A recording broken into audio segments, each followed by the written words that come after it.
My name is Olivia Bennett, and I'm 29 years old.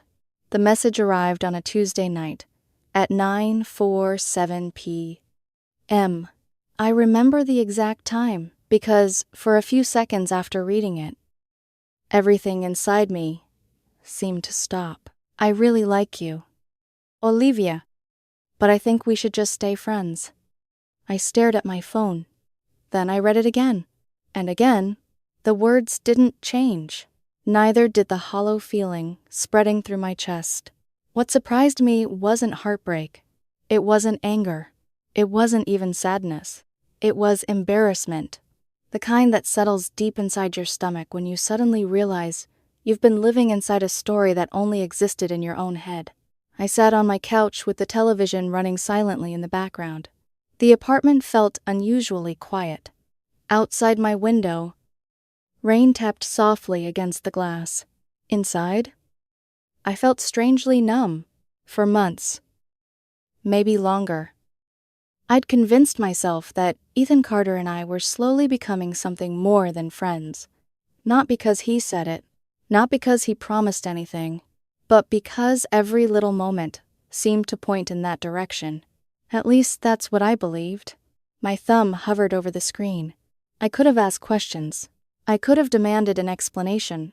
I could have confessed everything I'd been feeling. Instead, I typed 6 simple words. Thank you for being honest. Then I pressed send. That was it. No drama. No accusation.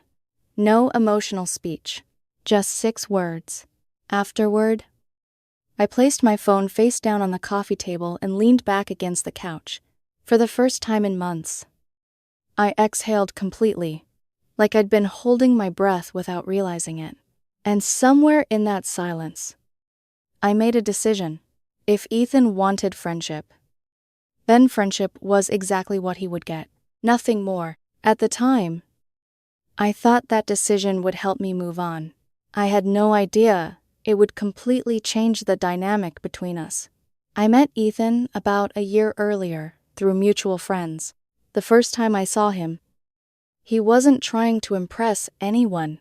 He was standing near a kitchen counter at a friend's apartment, laughing at something completely ridiculous. There was something easy about him, something warm. People naturally gravitated toward him, including me. At first, our friendship developed naturally. Movie nights, weekend gatherings, long conversations after everyone else had gone home, inside jokes, random texts throughout the day. The usual things. Then somewhere along the way, something shifted. At least for me. I started noticing details. The way his eyes narrowed when he laughed. How he'd listen carefully when someone talked about something important.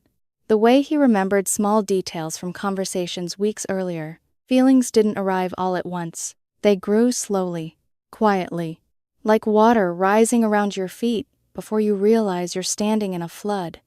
Over the next 6 months, I found myself becoming one of the most reliable people in his life. When Ethan mentioned loving sushi, I surprised him with reservations at his favorite restaurant. When his headphones broke before an important work presentation, I replaced them as a birthday gift. When he had rough days at work, I listened. Sometimes, until 2 in the morning.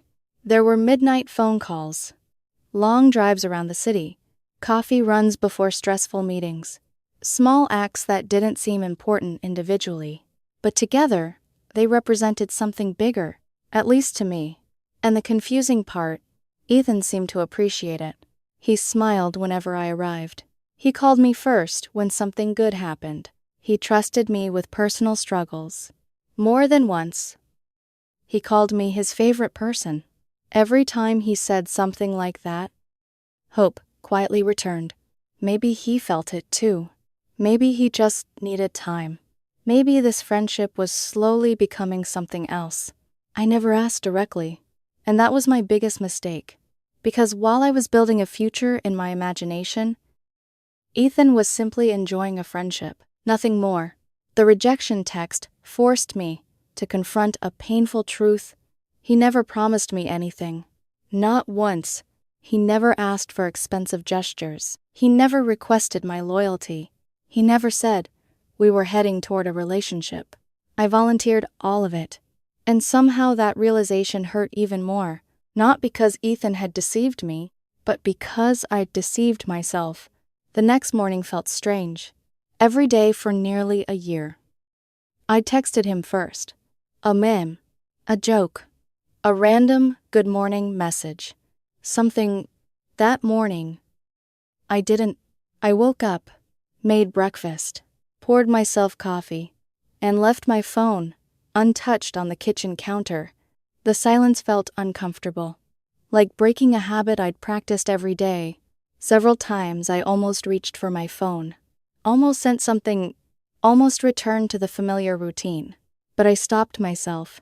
No, things were different now. For the first time, I wasn't chasing possibility. I was accepting reality. That afternoon, Ethan texted, "How's your day going?" Normally, I would have replied immediately. This time, I answered 3 hours later. Pretty good. Busy with work. His response came within minutes. Glad to hear it. The conversation ended there. Simple. Polite. Friendly. Exactly what he'd asked for. The strange thing was that despite the awkwardness, I felt lighter. Not happier. Not healed. Just lighter. Like I was finally setting down something heavy I'd carried for too long. Over the following days, I continued doing the same thing. Friendly. Respectful. But no longer emotionally available on demand. No more instant replies. No more rearranging my schedule. No more making Ethan the center of my world. 3 days later, my phone buzzed at 11 that night. A message from Ethan. "You've been kind of quiet lately. Everything okay?" I looked at the screen. A few months earlier, that text would have filled me with excitement. Now, it simply made me pause. I typed back, "Everything's fine. Just keeping busy." A few minutes later, 3 dots appeared. Then disappeared. Then appeared again. Finally, another message arrived. "Good. Just checking." I smiled slightly. Not because I was happy. Because for the first time, I noticed something I hadn't seen before. Ethan was beginning to notice my absence. And neither of us understood yet what that would eventually lead to. The shift didn't happen loudly. There was no dramatic speech. No confrontation. No announcement that I was done, hoping for something Ethan had never offered. I simply stopped moving toward him. And for the first time, he had to notice the empty space I left behind. At first, I think he tried to ignore it. He still texted casually, still sent links to songs, still replied to my stories. But there was a difference now. Before, I would have treated every message like an invitation. Now, I treated them like messages from a friend, because that was what he said we were. When he asked, "Want to grab coffee later?" I replied, "Can't today. Maybe another time." When he texted, "What are you doing tonight?" I answered, "Just busy with some things." Not cold, not rude, just no longer waiting at the edge of my life for him to choose me. And that seemed to bother him more than I expected. A week after the text, we met up with our usual group at a small restaurant downtown. Normally, I would have saved him a seat beside me. That night, I sat across the table. I talked to everyone, laughed with everyone, shared fries with Jenna, debated movies with Marcus. When Ethan made a joke, I smiled.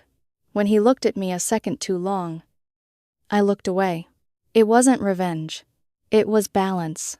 But apparently, balance felt like rejection to him.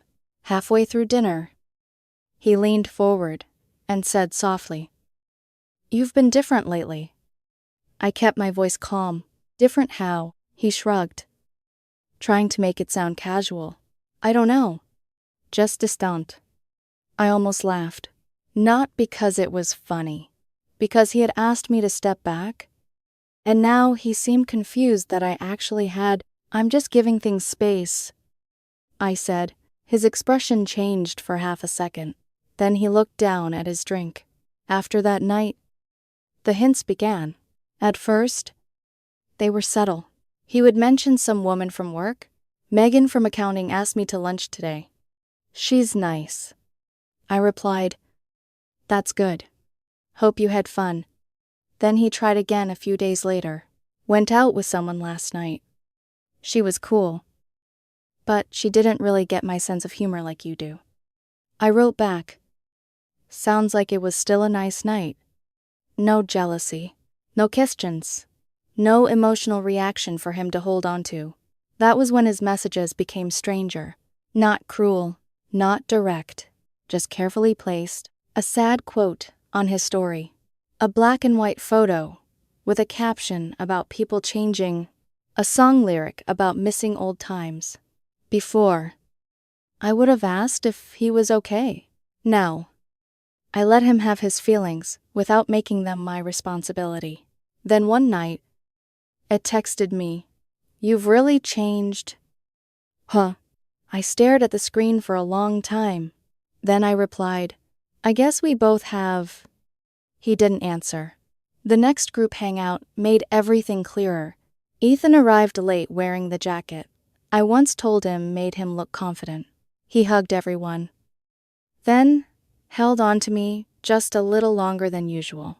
His cologne was familiar, the same one I'd complimented months before. He laughed louder that night, sat closer, touched my arm when he talked, asked if I remembered old jokes. For a moment, the old version of me wanted to believe it meant something, but the new version of me saw the pattern. He wasn't suddenly ready to love me. He was uncomfortable losing access to the attention I'd given freely. That realization hurt. Not sharply. Not like the first message. This pain was quieter. More mature. Because now I wasn't mourning Ethan. I was mourning the version of him I'd invented. After he left, Marcus looked at me and raised an eyebrow. "Ethan seems thrown off lately. What did you do?" I gave a small laugh. "Nothing." Then I added, "That's kind of the point." And it was. I had stopped performing devotion. I had stopped auditioning for a role he never promised me. Over the next few weeks, my life began changing, in small but steady ways. I went back to the gym. I signed up for the design course I'd been postponing for months. I spent more time with friends who didn't leave me emotionally exhausted. I cooked dinner for myself. I slept better. I stopped checking whether Ethan had seen my stories. I stopped wondering what every pause in his texts meant. I stopped measuring my worth by the attention of one man. It felt strange at first, then peaceful, then powerful. But peace has a way of irritating people who benefited from your chaos. And Ethan was not ready to let go quietly. It happened on a random Thursday night. I was already in bed, half asleep, scrolling through Instagram without really paying attention. Then a notification appeared. "Ethan Carter tagged you," in a post. I frowned. We hadn't taken any recent photos together. So I opened it, and my stomach dropped. It was a throwback photo from a beach trip with our friends the previous summer. In the original picture, there were 6 of us. In his post, everyone else had been cropped out. Only Ethan and I remained. He was holding a drink. I was laughing beside him. The caption read, "Some people show you what genuine care looks like. Thank you for everything. Olivia." Grateful for the memories. For a few seconds, I just stared. Then the comments started. "Wait, are you two finally together? I always knew you two had something. This is so cute." About time. My chest tightened. Not from longing, from frustration. Because Ethan knew exactly what people would think. He knew the history. He knew the confusion. He knew I had stepped back. And instead of respecting it, he had pulled me into a public story I had never agreed to tell. This wasn't nostalgia. It was control, dressed up as Sentiment. I opened our chat. "Hey, can you please remove my tag from that post?" He replied quickly. "What? Why?" "Because it's misleading. It's just an old photo." "Olivia, don't take it so seriously." I took a slow breath. People think we're together. His next message came after a pause. Maybe they just remember how close we were. There it was. The hook. The little emotional door he wanted me to walk through. But I didn't. We're not together. "Ethan, you made that clear. Please respect that." This time, he left me on read. 10 minutes later, the tag disappeared. I didn't feel victorious. I felt tired of mixed signals, tired of emotional games, tired of being pulled close only when I finally started walking away. That night, I muted his stories. For good. And as I placed my phone on the nightstand, I realized something important. Closure doesn't always come from another person's apology.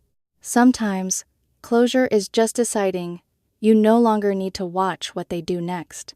The next few days were quiet. Then, Jenna messaged me. "What happened with you and Ethan? He's been weird."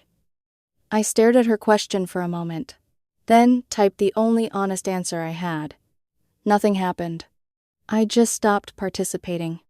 And that was the truth. For the first time in a long time, I wasn't reacting to Ethan. I wasn't waiting for him to miss me. I wasn't trying to prove I had value. I was finally living my life instead of standing in the background of his. But I didn't know then that stepping out of his orbit would trigger one final move, the most desperate one, and this time, he would not hide behind a caption. The months that followed were surprisingly peaceful. Not perfect, just peaceful. And after everything that had happened with Ethan, peace felt almost unfamiliar. His name slowly disappeared from my daily thoughts. Not because I hated him, not because I was trying to forget him, but because life finally had room for other things. Better things. The design course I signed up for became one of the best decisions I'd made all year. New projects challenged me. My confidence grew. I started accepting freelance work on the side. The gym became a routine instead of a distraction. For the first time in a long time, my life wasn't organized around whether a certain man texted me back. Then, during a marketing project for one of our clients, I met Daniel Brooks. The funny thing is, I almost didn't attend the meeting where we met. I had considered sending someone else from my team.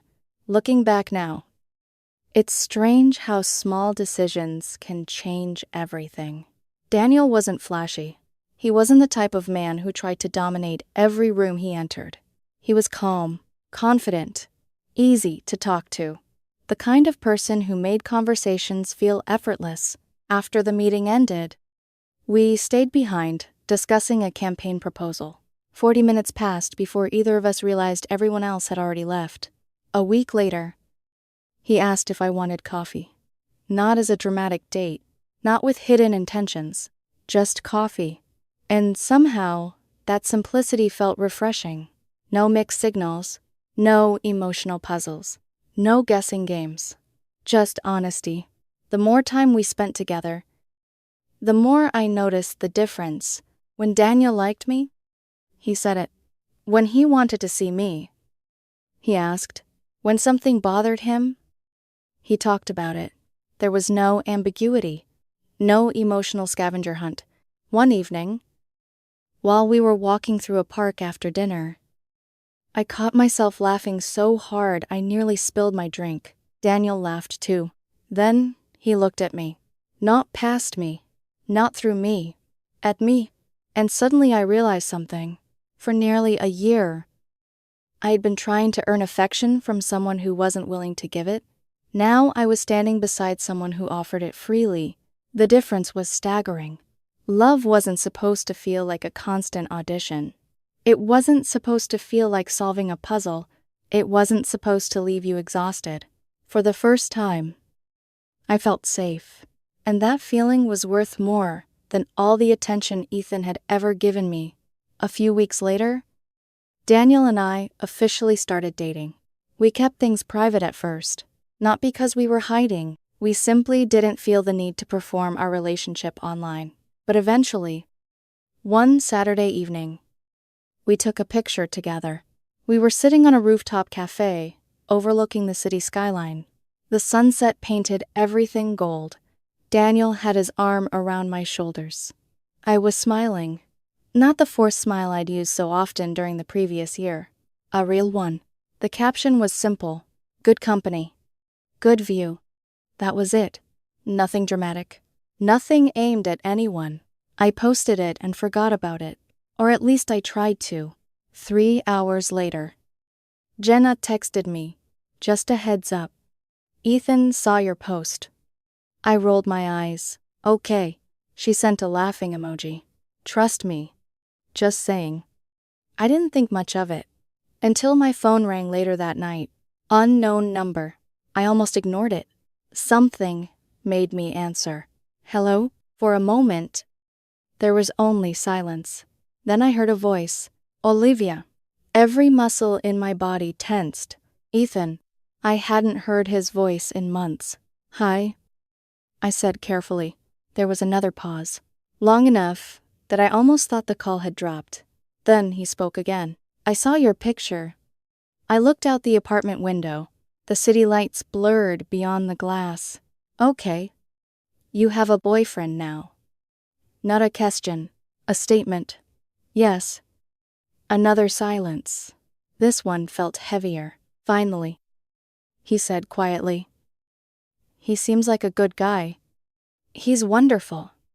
The words left my mouth without hesitation. And somehow, that seemed to hurt him. I heard him inhale sharply, then exhale, as if he were trying to gather courage. When he spoke again, his voice sounded different. Smela, I made a mistake. Olivia. I closed my eyes.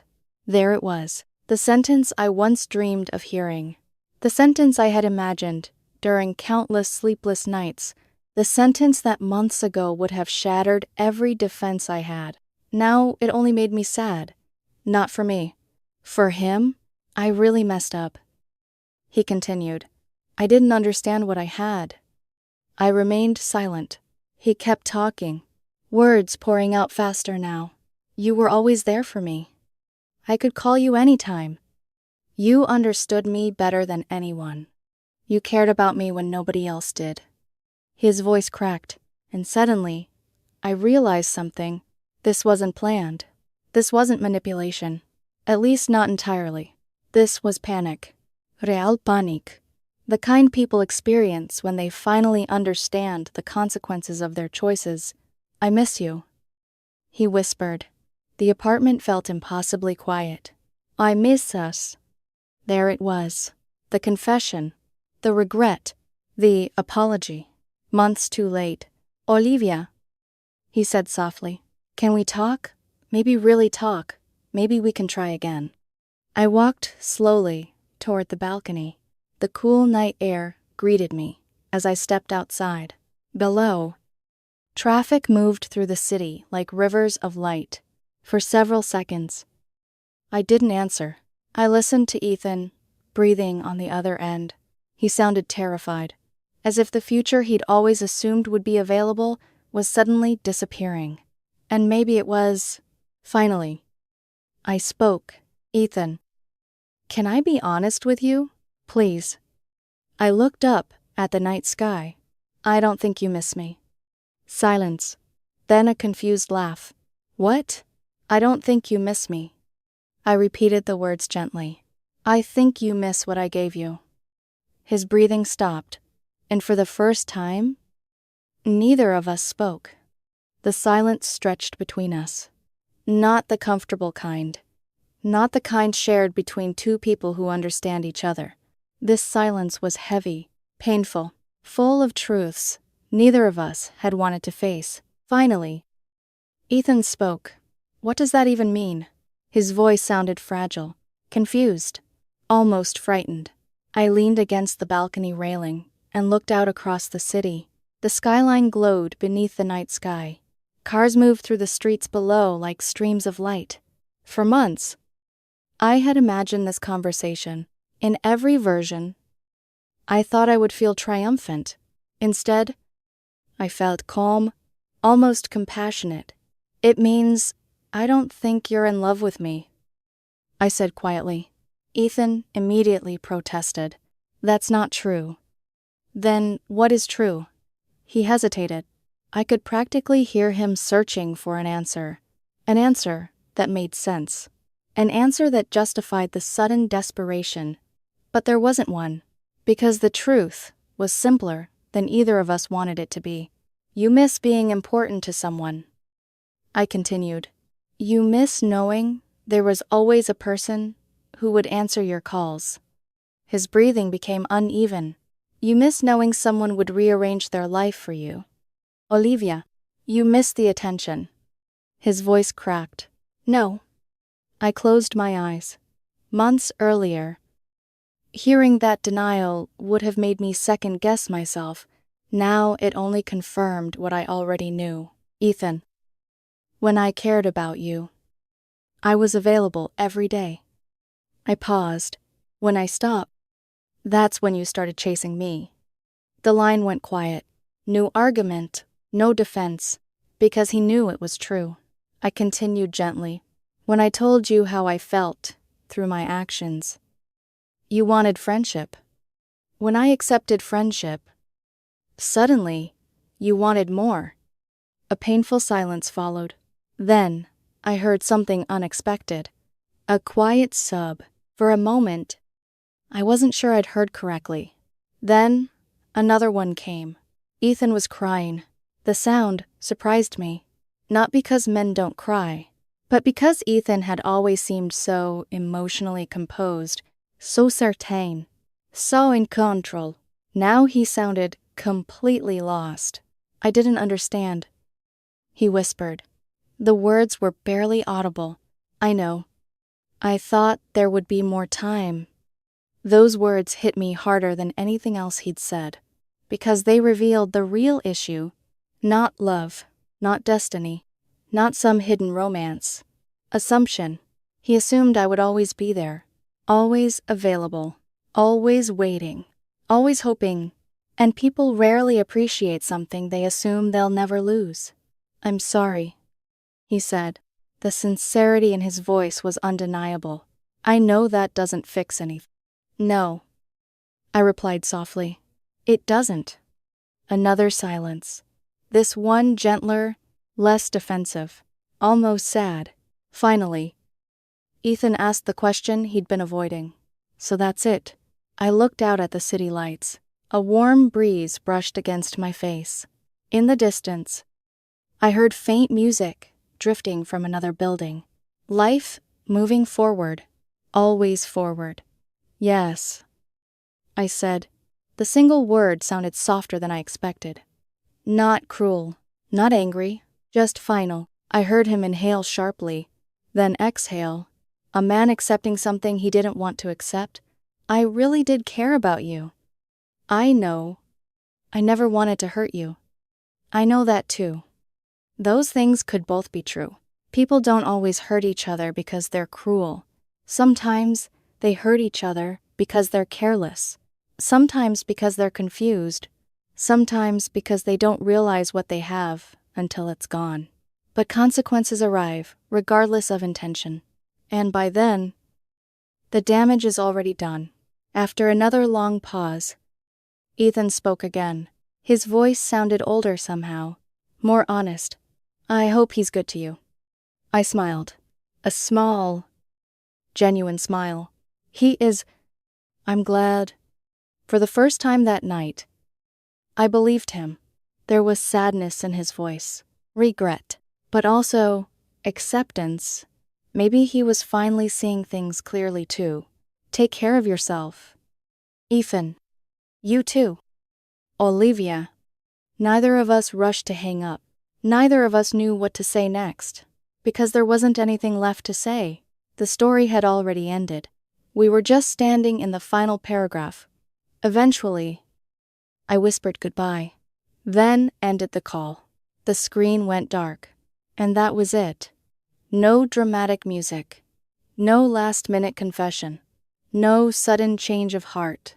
Just silence. The peaceful kind.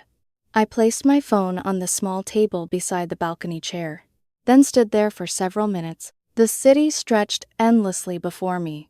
Windows glowing. Traffic flowing. Millions of lives, moving through their own stories. And for the first time in a very long time, I felt completely present in my own. Not in Ethan's, not in some imagined future. Mine. A few minutes later, the balcony door slid open behind me. I turned and saw Daniel standing there, wearing sweatpants, holding 2 mugs of tea. His hair was slightly messy from sleep. He smiled. Everything okay? Such a simple question. No suspicion, no interrogation, no games, just concern, real concern. I walked over and accepted the mug. The warmth spread through my hands. Then I looked at him, really looked at him. At the man who had shown me that healthy love didn't require constant anxiety. The man who never made me wonder where I stood. The man who chose me openly instead of keeping me as an option. And suddenly I understood something. The greatest closure isn't getting an apology. It isn't hearing someone admit they were wrong. It isn't watching them regret losing you. The greatest closure is finding happiness that no longer depends on them. Daniel wrapped an arm around my shoulders. Who was on the phone? I smiled. Someone from a chapter that's over. He nodded as if that answer made perfect sense. Then, together, we stood there watching the city lights. No more unfinished conversations. No more mixed signals. No more waiting. Months ago, when Ethan sent that message, I think we should just stay friends. I thought it was the end of something important. I thought I was losing my chance at happiness. I thought walking away meant failure. I couldn't have been more wrong, because sometimes losing the person you wanted is exactly what allows you to find the life you deserve. Sometimes rejection isn't a closed door. It's a redirection. And sometimes the strongest thing you can do is accept the truth, let go gracefully, and keep moving forward. That night, standing on the balcony beside a man who genuinely loved me, I finally understood what peace felt like. Not victory, not revenge, peace. And it was worth everything.